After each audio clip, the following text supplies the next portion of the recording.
Stuff from the cuffs, stuff from the cuffs. If you had it back there and you're looking for a smile, bringing hope and joy for a day that was wild. Stuff from the cuffs is here to make things bright. In a world so dark, they're bringing some light. Stuff from the cuffs, stuff from the cuffs, stuff from the cuffs, stuff from the cuffs, stuff from the cuffs. Go Bria, go Bill, go Bess, go Brian. Stuff from the cuffs, stuff from the cuffs.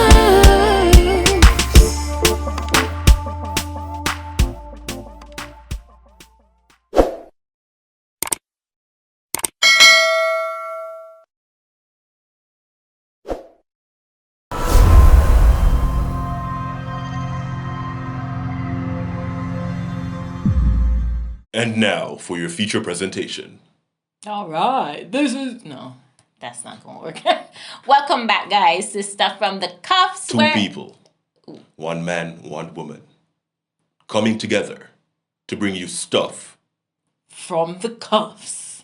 And now, featuring Basilia, the beautiful bee. And Brian, who loses every challenge. Welcome back, guys, to another episode of Stuff from the Cuffs. We give you fire, we give you fun, inspiration. We're real and we're educational. Like how Brian is not saying anything, I'll say it. Tenants in the building. Big ups to you guys, Cufflinks fam. How are this? Hey, man, what's that guy for real? What You have to be a good actor, you know. You have to go into character. Hollywood is missing out. Oh. Tyler Perry called us. I manage him, and yes. Call us, call me. You see me, I'm Italian. I said I manage you. No, I don't need no management, Tyler. Don't worry yourself. I'll collect all the money. Okay, Tyler. Pay no commission. Okay, Tyler Perry. If you're watching or you come across this video, just call us up, guys, right? Stuff from the cuffs at gmail.com. Tag Tyler. At Tyler in the comments below. Just at him, please. At him in the comment section. All right, talking about at, guys, make sure that you're following us on Instagram, all right? At Stuff from the Cuffs. If you want to get in touch with us, you can send us an email or a DM. The email address is just no sliding. Yeah, come in, pull the door, knock, pull the door, and deal with the thing proper. Yeah. Stuffromthecuffs at gmail.com, or you can send us a DM on Instagram. Make sure that you follow us on Instagram, guys. And yeah, Brian is on Instagram as well, Valiant Cufflinks. And I'm on Instagram as well. Personal pages, Basilia B Cuff. All of that is in the description below, just in case you want to reach out to us, all right?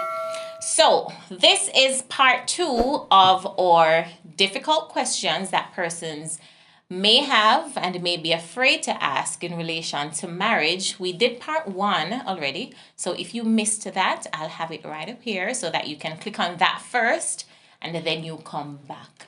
Actually, editor, I'll have it right up here. Okay, Brian will put it right up. I am an editor. Haven't I edited? Haven't I edited some videos? Boo! Haven't I edited some videos? You're not answering? Okay, you have. Okay, thank you. But he does most stuff. I do it in post-production. Right. She's going to ensure that this is edited by her. Yeah. Babe, no. So she will put it there. No. Yes, I always do. So you got edited, man. I always do. Go on through. In post-production. Anyway, guys, let's get straight into those difficult questions. And I did say that this one is going to be a little spicier than part 1. All right. So the first question is, and we had answered this one in our live, and for the whole backstory, watch part 1 first, all right? How did you find the courage to open up on your honeymoon night? Guys, just do this. Oh, see the glory. Ladies, just go so. Okay, but that's not what they mean. I think what they meant was, Bubbles just interpreting that a little bit differently.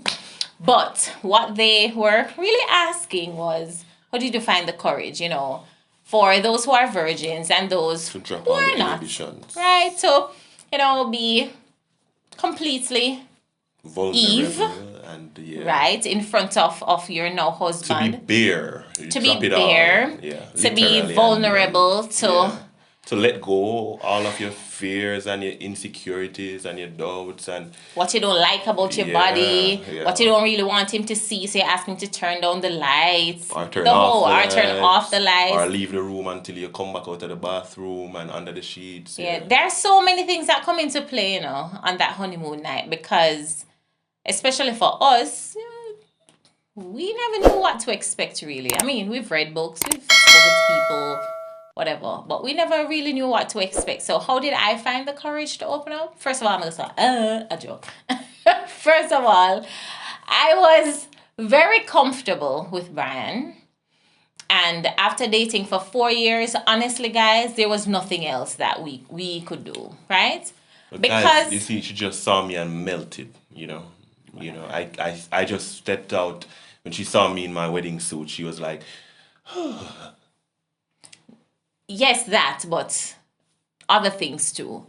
After dating for 4 years, guys, we went to every restaurant in Kingston. We ate all the pizzas, we ate all the KFCs, we watched all the movies. Like, literally, after 4 years, that was naturally the next step. Like, I could not wait. I ain't gonna kid you. Because when you get to that point and when you're in love with somebody, like, okay, you just want to get this rolling, get it rolling. There was nothing left for us to do other than to take that step. So I was ready, or so I thought. I was comfortable. And it was something that I was looking forward to. It was then she knew. It was at that moment. She knew she was not so ready. Yes. So, how easy was it for you to open up? You never have to open up. That's for another video. Come here! Mentally. Before you start, babe, people have been asking us to do a video about our honeymoon night. If you want us to talk about honeymoon night, like this how much times? Let's get this to, 500 likes at least? Okay. That's too much. That's too small. 1,000 likes.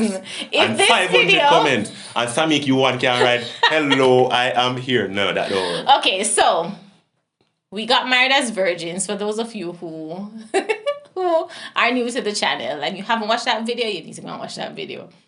If this video gets to 1,000 likes and 500 comments, are we committing to 1,000 decent likes. We'll give you a version of the honeymoon night. We will tell you about the honeymoon night. Father God. So me opening up now. I think it's still a mental issue, culture, growing socialization, as to letting go and being comfortable in your own skin.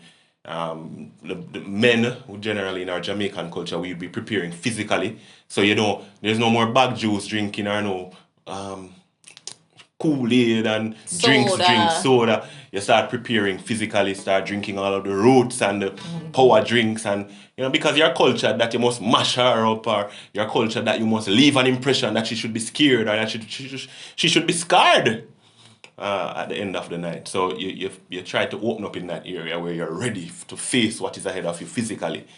But the truth is, and even if you have insecurities about your body, you try to do push-ups or go to the gym, you try to starve a little, fast a little, diet properly to lose the belly, so that when you drop your clothes and drop your shirt, she's like really impressed. And you also try to just get her to open up, because a big part of it, especially as virgins, is getting her to relax. Yes, because it can be an uncomfortable experience. So to get her to relax.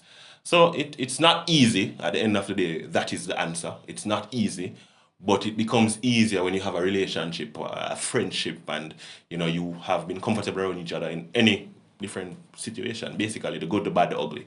So that helps. Yes, that really helps. Next question.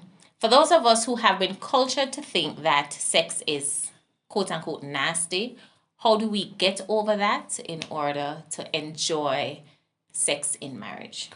You can answer that one. I don't think there's any getting over it. I think it is something that will stay with you for the rest of your life. Let me be frank, especially if you've been grown up and cultured. Grown up by that pastor's kid, a pastor's kid. I was grown up that way, you know. I was really sheltered. It wasn't until high school I learned a lot of things. And I tell a joke about somebody being called a skettle in my life. And I had no clue what that was. And I asked her, yeah, but the point is, at the end of it all, it doesn't go away. You don't get over it. You have to make a conscious decision to not let that affect your relationship. So it is re-socialization, reculturing, and understanding that the way how we hold it, standoffish or above us, or that's not really what God intended. Yeah? Think about how Songs of Solomon is beautifully written. Think about how expressive he was in that. Think about how David was so poetic with lyrics too. And think about God and the church. God deposits himself in us. Yeah, his word, you know, hope, joy, all of these things. It's a relationship. It's a meeting of two people. Two elements, if you look at God as spirit. So if you understand that it takes time, and you also have to open your scope. So find other friends who can talk about it, listen to other discussions, and it slowly helps you to be more expressive about it. And if you realize that talking about it more helps than not talking about it, removing the taboo actually helps more and helps you to enjoy yourself better. The quicker you learn that is the quicker you do it. So would you say that you cannot get over it? I have not gotten over it. Really? Like even sometimes when we're talking about it. Or you kind of feel cute of course, about it. And especially knowing that those who you've been socialized with, some of them are still going to watch this and say, yes. Brian Brookout. Yeah. Or some of them will be watching and they'll be cringing, saying, please don't say. It's not even sex. Knowing that even, your parents or your grandparents may watch your aunts, your uncles.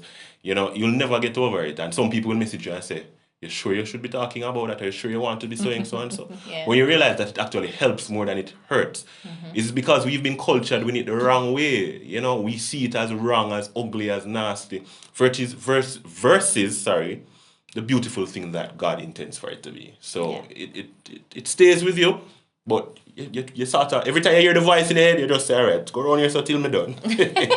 Right? Go around here so till next week.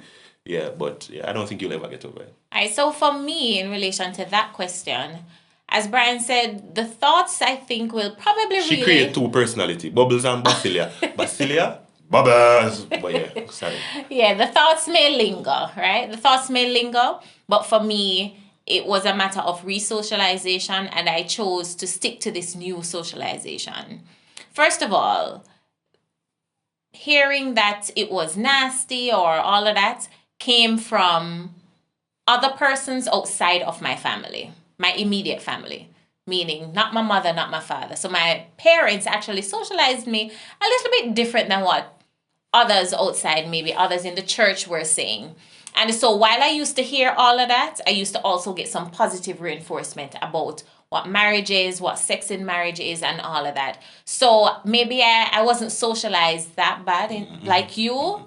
And so it was a little bit easier for me to just say, cha, right? But I also understand that there are a lot of people who they struggled with it so much that they take it over into marriage and still feel like, okay, whatever they're doing is still, what other people say. Enjoy.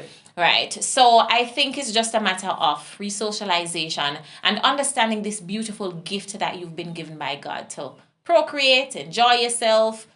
I notice I say procreate and enjoy yourself, not just to procreate. Because it's a physical act, and it is dealing with body parts that are full of nerve endings, which means God intends for it to be enjoyable. And if He didn't, He wouldn't have made those nerve endings where they are.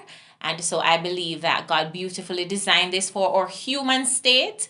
Because, of course, when we get to heaven, all of this is going to fall off. As you bring on the spiritual side, let's look at how when we are caught up in a rapturous delight in church, how we feel good. Oh gosh, how when you get a word, you get so excited when you go to church and it was a celebration and you're jumping and you're singing and so it is in the natural, so it is in the spiritual. It's important to have these moments and it's important to enjoy these moments. So, all right, and another question: is it okay to ask about sexual preferences before marriage? Depends on where you are. And again, for me, it's not age, it's stage. Because there are persons who've gotten married on their 20th birthday who've been doing really well. And there are persons who've gotten married on their 50th birthday or thereabout and doing really well. So it's not the age, it's the stage. Where are you in the relationship while you start bringing in sexual conversations? If you're at that point, and it depends on how you view it, is boyfriend, girlfriend, relationship, courting, dating, whatever. The hierarchy may be different for you. But depending on where you are in that, it is important to note, especially before marriage, because you don't want to get into marriage and then I'm not open to anything at all except being a missionary, and it's going to frustrate you because you want to be an evangelist, pastor, preacher, bishop, and all of that. So I believe it is. You need to have the discussion in the latter stages, like probably courting, dating, relationship. But it is important. It needs to come up. It needs to come up because you don't want to go there now and expect her to drink your cup of tea and all you have to offer is coffee. Yeah, that's true. I think the conversation needs to be had leading up to marriage, especially when you have decided, all right, maybe you're engaged or even before engagement. Before engagement, for me. And you've decided, yeah, definitely before engagement. And you've decided that, all right, I'm going to spend my life with this person. Yeah, start having some conversations. Okay, one of the questions that was asked during the live is, does hair matter? Right, does hair matter? That was a conversation that we had. I asked him, do you like it bare as you dare, or would not do you like it? Would you prefer? Because I don't know, he didn't know what he liked just yet. But based on him and him as a person, maybe him always shave off the hair off him foot or him shave off the hair off him chest because he don't like see a whole heap of hair. So I asked, do you like it bare as you dare? So I made sure whatever that I knew he liked leading up. I remember one of the questions that we asked each other was, how many times a week do we plan to do this thing, right? Yes, how many times a week do we plan to do this thing? And hear me, every day of the week. And twice on Sundays. And Brian was like, okay, let's be more practical. We'll have full-time jobs, whatever.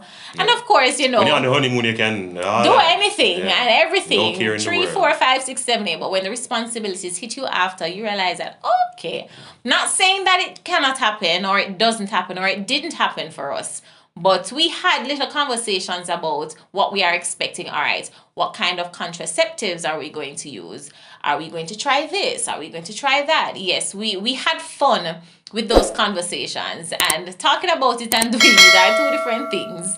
But, we had fun getting to know each other and just, exploring marriage and everything that it had to offer. I realize some of these things change over time. Back then you would have said, boy, I love the way how so and so looks when it is so and so. What time you probably don't even care whether or not it's there. But some people do. Yes, some people are very routine. Some people are very specific. It has to be done this year, this way, this height, this everything. Yeah, and as you bring up body here, because of how some people are socialized too. Some people have been watching, more exposed to stuff. They don't necessarily have to be porn. Yeah, but from watch mainstream media, men have over time been seen as more chiseled and less hairy. Yeah, women have been seen as clean shaven in everything except them hair upon them head, hands, foot every day. So people have been cultured into thinking this is how it should look or this is how it should be. So of course it does pose a challenge if you don't talk about it. So yeah, talk about it and early enough. But later on in the conversation. I hope you get me. Yeah. Another question. Where did it go? Another question is, are there things that you cannot do in the bedroom while you're married? Of course. You can't stay up when your partner gone to sleep. You can't decide the pastor want to sleep and you turn on the TV and book it. Whole heap of things. You can't. All right, your partner said this is you must wear clothes to bed and you come in naked. You have to have the conversation about what is accepted and what is not. So that is the answer. You have to have the conversation about what is accepted or not. Your bedroom is your bedroom. I'm not going to tell you what to do in your bedroom. Yeah? I am not going to expect you to tell me, or if you tell me, I'll respectfully, as I was told growing up. I won't say that to you. I will. They say 1 year in, 1 year out. So I'll just smile and nod and it goes in, goes out. Because it is your space. This is where, and bedroom don't necessarily mean bedroom for those of you who are saying bed. Bedroom may mean bathroom, kitchen, Anywhere. floor, wherever you are deciding Outside, is your intimate space. in the car. Yeah, that is what we're talking about. On the balcony, wherever you may decide. Yeah, I'm just saying that what works for you works for you. Yeah. And what you're comfortable with, Yes. you need to be comfortable with. To say that. I'm not even going to say the argument about recording or don't record, because if you choose to record, you must be conscious of the risks that are involved, and if it gets out, whatever. But it's up to you still. So there are things that you shouldn't do, but it starts with having the conversation about what it is that you want to do or what you should do. Yeah. I believe there are those who will tell you that there are some things that are just unnatural. There are some things that are just not of God. There are some things that are just a no-no, just because it is a no-no. That is your That's discussion. your view. Yeah, I have my views on what is a no-no and what is a yes, and what is a, it's up to you to have that discussion with your partner. Yeah, and just to add to that, I will say, let your own conviction be your guide, right? There are some things that people... Well, all right, yes, but we are governed by God. Yeah. No, I mean... I'm just saying, for somebody watching, okay, we are governed and we are Christians, so we have certain things that we will, in our view, it's a no-no for us. And we would encourage others to. Yeah, if persons ask, we would say, well, we don't suggest or subscribe to. What I mean by that, I didn't go that deep. Yeah. That was for somebody who may have. Okay. But what I meant by that is, all right, for example, you have some people who don't eat shrimp, don't eat lobster. And let me tell you, if they ever accidentally eat it, them conscience go for kill them. And they feel bad for days upon days and repenting and the whole works. So I said, let your own convictions and your own conscience be your guide as it relates to certain things. But I personally don't believe in dictating to anybody and saying, don't do this, you're going to hell, whatever.